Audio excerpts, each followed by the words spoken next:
Praise road, હું Stanley Macwan. અમારી YouTube channel Gujarati Bible સ્ટડીમાં તમારું સ્વાગત છે.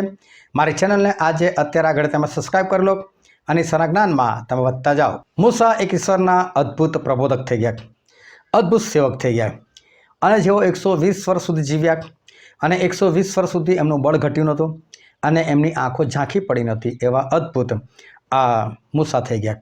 ઈશ્વર પોતે એવું કીધું કે મૂસા જેવો પ્રબોધક આજ સુધી આખા ઇઝરાયલમાં ઊભો થયો નથી. એનો મતલબ કે મૂસા જેવો પ્રબોધક આજ સુધી પેદા નથી થયો. ના કોઈ એલિયા, ના એલિસા, ભલે એલિયા ઉપર ઉડીને જતા રહ્યા હતો પણ મૂસા જેવા તો નહીં જ, એમ બાઇબલ કહેવા માગે છે. આ મૂસા જબરજસ્ત હતા. એ ઈશ્વર સાથે વાતો કરી શકતા હતા, આમને સામને ઈશ્વર સાથે બેસી શકતા હતા, એવા જોરદાર આ થઈ ગયા. બધું પાઉલ એવું કહે છે કે અમે મૂસાના જેવું નહીં બોલતા, કે અમે તો હિંમતથી બોલે છે. અમે મૂસા જેવું નથી બોલતા અને હિંમતથી બોલે છે. એટલે શું મૂસા ડરપોક હતા? મૂસા હિંમતથી નહોતા બોલતા? એવું તો મૂસા શું બોલતા હતા કે જેનાથી વધારે સારું કે હિંમતથી આ પાઉલ બોલી શકે છે? મૂસાનું બોલવું શું હતું અને પાઉલનું બોલવું શું હતું, એ જાણવા માટે આ વિડીયોને તમે આખો જુઓ.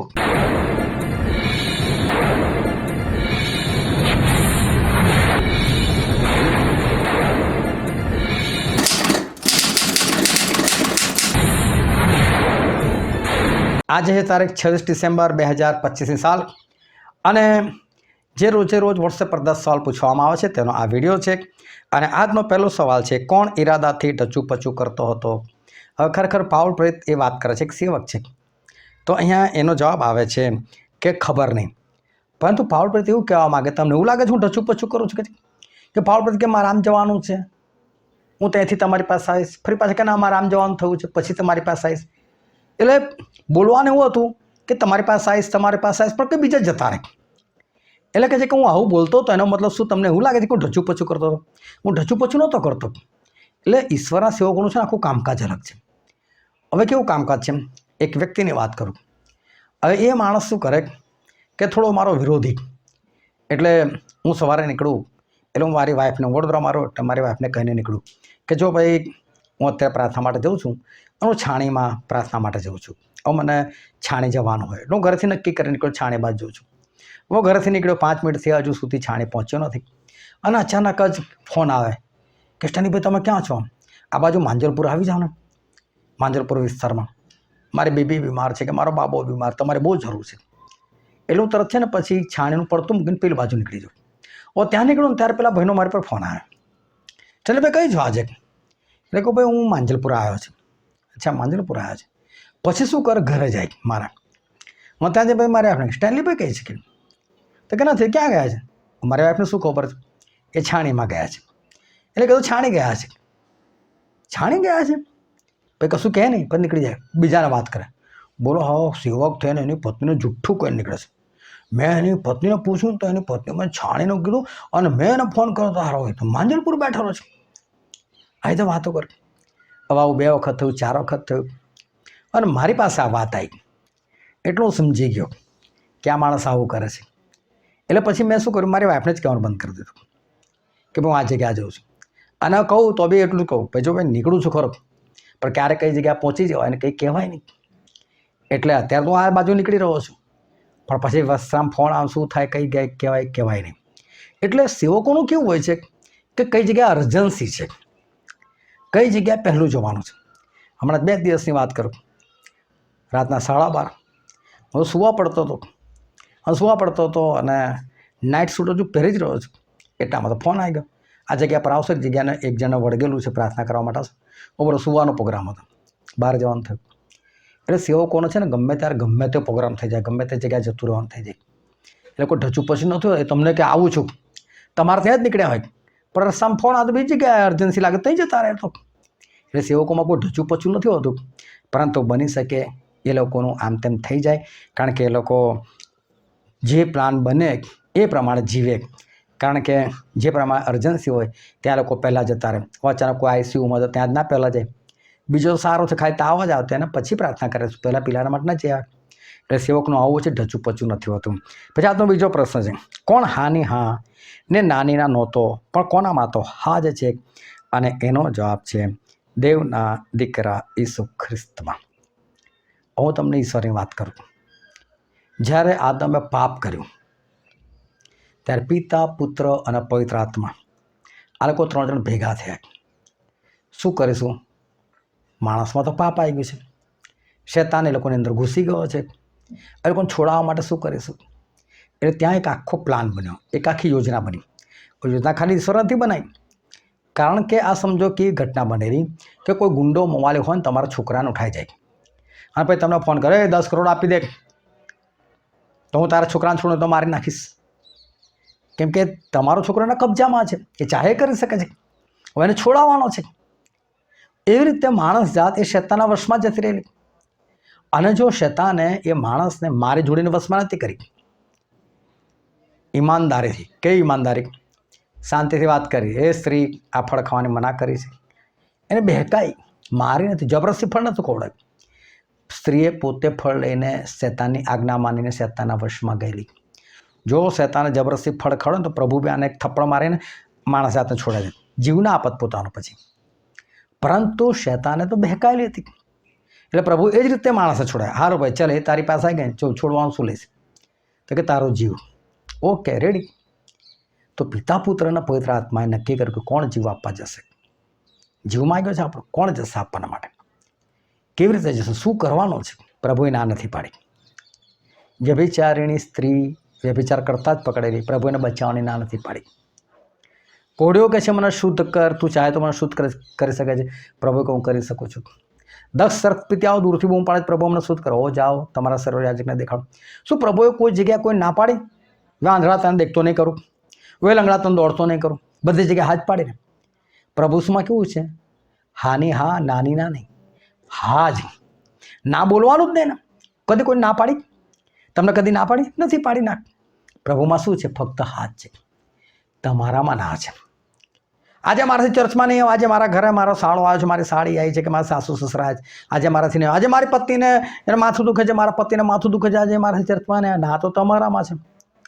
પ્રભુ તમારા માટે કોઈ બહાનું કર્યું? પ્રભુ તમને કદી ના પાડી? તમે કેમ ના પાડશો?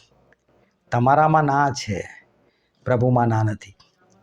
તમારી પાસે હજારો બાના છે, તમે કેટલી વખત પ્રભુને પાછળ કર્યા હશે, પણ તમને આખું બાઇબલ વાંચીને દેખાડ્યું કે પ્રભુએ માણસ સાથે ક્યારે પાછળ કરી છે? કદી નહીં. એમણે પ્રાણી જગતને પાછું કર્યું છે. પ્રાણી માટે જીવ આપ્યો? ના, તમારા માટે આપ્યો, માણસ માટે આપ્યો. એમણે આશીર્વાદો કોને આપ્યા? માણસને આપ્યા. એમણે જે કંઈ કર્યું માણસ માટે કર્યું. એમના જીવનમાં સર્વપ્રથમ સ્થાન માણસો છે. તમારા જીવનમાં છે સર્વપ્રથમ સ્થાન ઈશ્વરનું. જો એમનામાં હા છે તમારા માટે, તો તમારા જીવનમાં પણ ઈશ્વર માટે છે ને હા જ નીકળવું જોઈએ. હા પ્રભુ હું કરીશ, હા પ્રભુ હું આવીશ, હા પ્રભુ હું જઈશ. બધાને પડતા મૂકો, પહેલા સ્થાને પ્રભુને રાખો, તો તમે આગળ વધી શકશો અને આશીર્વાદિત થશો અને ઈશ્વરની કૃપામાં રહેશો. પછીનો પ્રશ્ન છે આજનો. અમને ખ્રિસ્તમાં જે સ્થિર કરે છે તથા જેણે અમને અભિષિક્ત કર્યા છે તે કોણ છે? અને એ છે દેવ.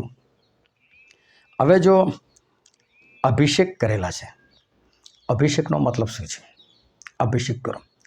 બહુ બધા સેવકો છે, યુટ્યુબ પર તમે જોજો, મોટી મોટી મિટિંગોમાં જોજો, ઈશ્વરનો અભિષેક આવ્યો છે, ઈશ્વરનો અભિષેક પ્રાપ્ત કરો, ઈશ્વરનો અભિષેક, ઈશ્વરનો અભિષેક, ઈશ્વરનો અભિષેક. કોઈ ધ્રુજવા લાગે, કોઈ પડી જાય. ભાર અભિષેક આવ્યો છે, ભાર અભિષેક આવ્યો છે. તમે બાઇબલમાંથી મને અભિષેક શબ્દ કાઢીને વાંચીને બતાવજો. કઈ કઈ જગ્યાએ અભિષેક શબ્દ છે? શું કોઈ પ્રાર્થનામાં કોઈની પર અભિષેક ઉતર્યો? અભિષેક એટલે શું? ઈશ્વરે શમૂએલને કીધું, શમૂએલ કાલે તારી પાસે આશરે આ વેળા એક જુવાન આવશે, એનું નામ શાઉલ છે, એનો તું ઇઝરાયલના સરદાર તરીકે અભિષેક કરજે. હે શમૂએલ, તું યશાયાના ઘરમાં જા ને તેના દીકરાઓમાંથી મેં એકને રાજા તરીકે પસંદ કર્યો છે, તું રાજા તરીકેનો અભિષેક કર. એલિયા, તું અહીંથી જા અને એલિશાનો અભિષેક કરજે તારી જગ્યા પર પ્રબોધક બનાવવા માટે. યહૂનો રાજા તરીકે અભિષેક કરજે. જો અભિષેક છે ને કોઈને કોઈ કામ માટે કરવામાં આવે. આ તો મોટા મોટા સેવકોને નથી ખબર અભિષેક એટલે શું. એ તૂટી પડે, ઓ બહુ ભાર અભિષેક છે, ભાર અભિષેક છે. અને કેટલા વિશ્વાસો ગયો, એટલો બધો અભિષેક હતો ને, એટલો બધો અભિષેક. શું અભિષેક?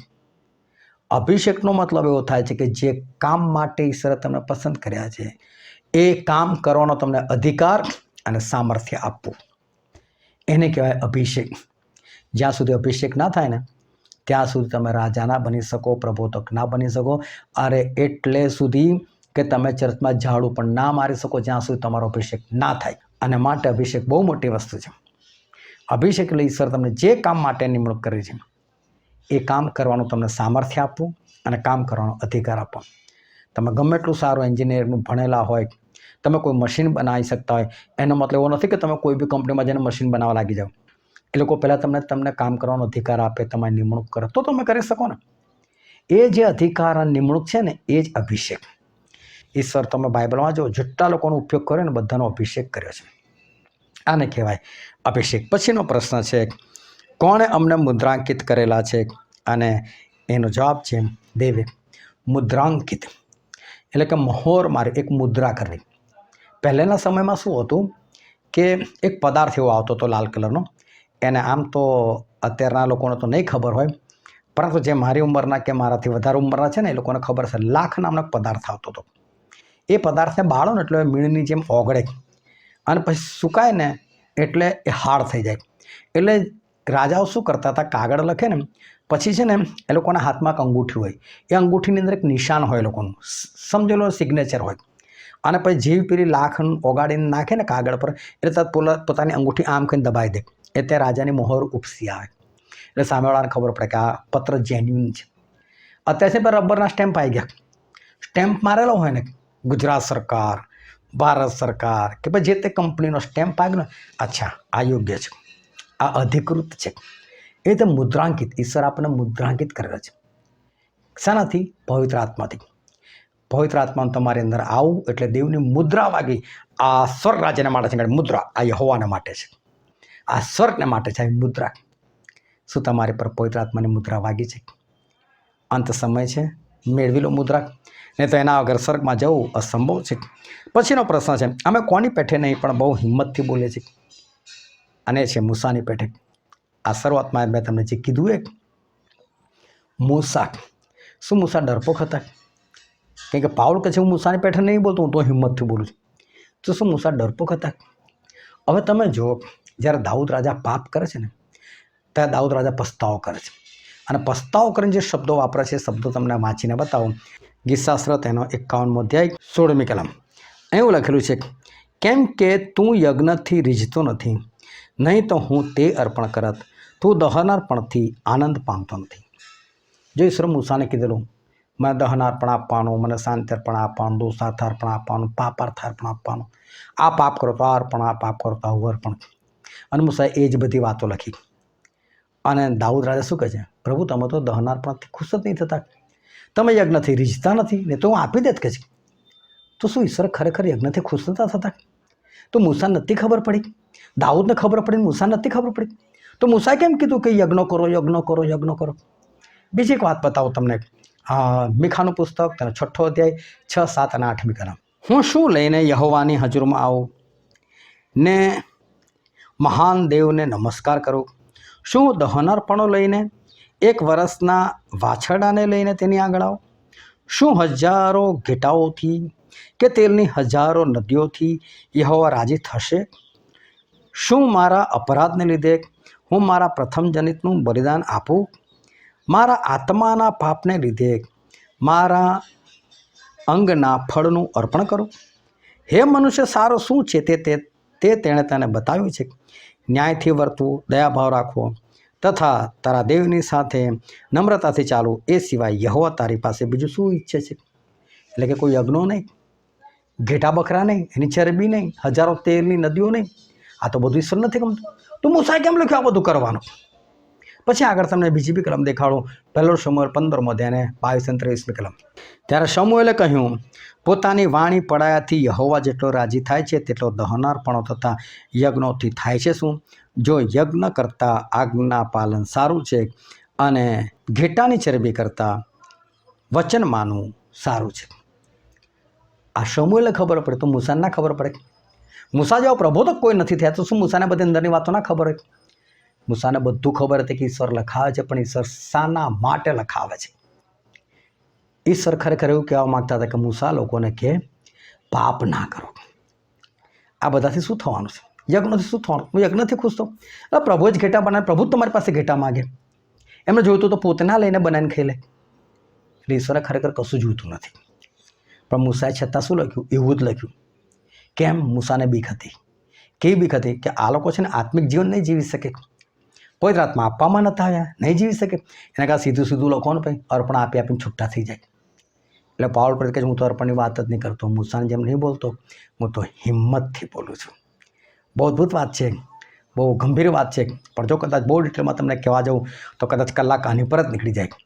એટલે મૂસાને ખબર હતી છતાં એમણે દહન અર્પણ આપો એવું જ બધું લખ્યું, પરંતુ એમણે એ ના લખ્યું કે ખરેખર ઈશ્વર તમારી પાસે ન્યાયી જીવન માગે છે, સારું જીવન માગે છે. પછીનો પ્રશ્ન છે, જ્યાં પ્રભુનો આત્મા છે ત્યાં શું છે? અને ત્યાં છે સ્વતંત્રતા. જ્યાં પવિત્ર આત્મા હોય ત્યાં સ્વતંત્રતા છે. એકવાર મને ચર્ચમાં બોલાવવામાં આવ્યો. આ ચર્ચમાં બોલાવવામાં આવ્યો, હું કહું, અને પછી મને એવું કીધું કે ભાઈ જો તમે આટલી મિનિટ સુધી બોલજો, ત્યાર પછી નહીં. એવું કે આટલે દૂર ગયો અને પછી 10-15 મિનિટ બોલીને આવતું રહેવાનું, એવું થોડું હશે. એટલે મેં પબ્લિકને પૂછ્યું, તમે કેટલું સાંભળી શકો છો? પેલા લોકો કે તમે બોલશો એટલું? મેં કલાક કરતાં વધારે મારો લાંબુ ભાષણ હોય છે, બોલો.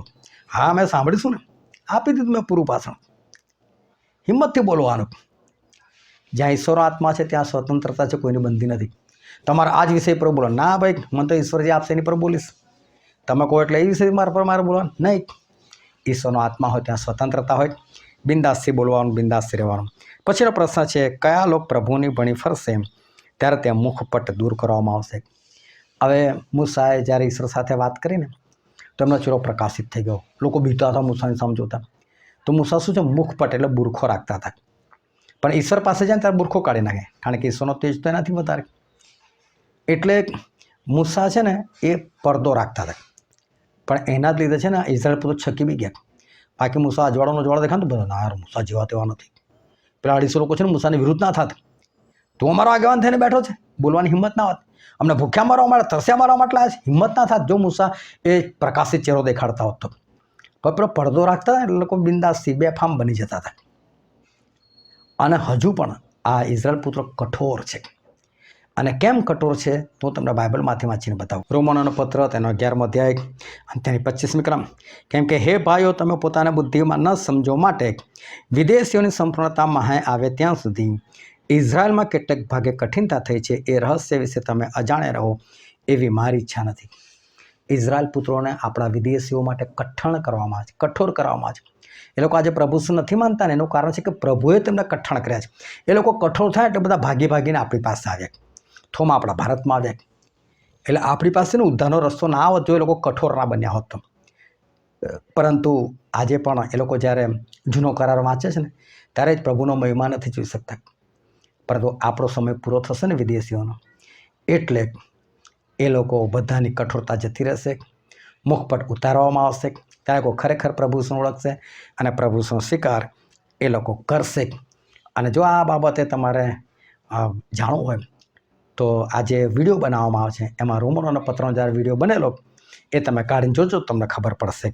પછીનો પ્રશ્ન છે, અમારામાં મરણ અસર કરે છે પણ તમારામાં શું અસર કરે છે? તો કે તમારામાં જીવન અસર કરે છે. જો ઈશ્વરનો સેવક એ તો સહન જ કરતો હોય, એ તો મરણ જેવી પરિસ્થિતિમાં જ જીવતો હોય, પણ એના કારણે તમારામાં શું આવે છે? જીવન આવે છે. આજે વિશ્વાસીઓ એ લોકોને પૈસા ના મળતા હોય ને, પગાર વધારો ના મળતો હોય એટલે તરત સેવકને કહે પ્રાર્થના કરો, લા અમારો પગાર વધી જાય. એ સેવક એના માટે પ્રાર્થના કરે, એનો પગાર વધી જાય, એનું દાન તો એટલું જ રહે. બની શકે ના આપે પણ એને જલસા થઈ જાય. એ સેવક કહે છે અમે ભલે મરણમાં રહેતા હોય પણ તમારા માટે તો અમે લાભકારક છે ને, તમારું તો અમે સારું જ કરે છે. સેવક હંમેશા પોતે ગમે તેવી પરિસ્થિતિમાં રહેતો પણ સામેવાળાનું તો એ ભલું જ કરતો હોય. પછીનો પ્રશ્ન છે, અમારું બાહ્ય મનુષ્યત્વ ક્ષય પામે છે તો પણ અમારું શું રોજ નવું થતું જાય છે, અને એ છે આંતરિક મનુષ્યત્વ. સેવકને રોજ દોડવાનું, રોજ ભાગવાનું, મહેનત કરવાની, એટલે બની શકે એનું શરીર ક્ષય પામે, નબળું પડી જાય છે, એટલે મરી બી જાય. પરંતુ આંતરિક મનુષ્યત્વ એનો આત્મા જબરદસ્ત પાવરફુલ હોય છે. એ પ્રભુના માટે મરવા તૈયાર હોય છે. પ્રભુએ પિત્તરે કીધું, પિત્તર તું જવાન છે, જ્યાં ચાહે ત્યાં જઈશ, પણ ઘરડો થશે ત્યારે તને પકડીને જબરદસ્તી લઈ જશે. બરાબર, શરીર કમજોર લઈ જાય જબરદસ્તીથી, પણ આત્મા એવો બળવાન કે પ્રભુના માટે મરવા તૈયાર થઈ જાય અને મરી પણ જાય. પછીનો પ્રશ્ન છે છેલ્લો, અમારી જૂજ તથા ક્ષણિક વિપત્તિ અમારે સારું અત્યંત વધારે શું ઉત્પન્ન કરે છે અને એ છે સદાકાલિક તથા ભારે મહિમા. એટલે આ પૃથ્વી પર વિશ્વાસી લોકોને જ્યારે તકલીફો પડે છે ને એ લોકોને બહુ ભાર લાગે છે, પણ સેવકોને તકલીફો કેવી લાગે? ક્ષણિક લાગે છે. પણ જો મહિમા મળવાનો છે એ બહુ ભારે લાગે, જબરજસ્ત મળવાનો છે. એટલે આ પૃથ્વી પર જે વિપત્તિઓ છે ને ક્ષણિક જ છે, 70 કે 80 વર્ષ સુધી જ ને, પછી તમે મરવાના ને, પછી જે મહિમા મળશે કેવો ભારે મળશે. અને માટે આપણે સ્વર્ગમાં જે મળવાનું છે ને એની તરફ લક્ષ રાખીએ, આ પૃથ્વી પર શું થઈ રહ્યું છે એની તરફ લક્ષ ના રાખીએ. ઈશ્વર તમને આશીર્વાદ આપે. આમેન.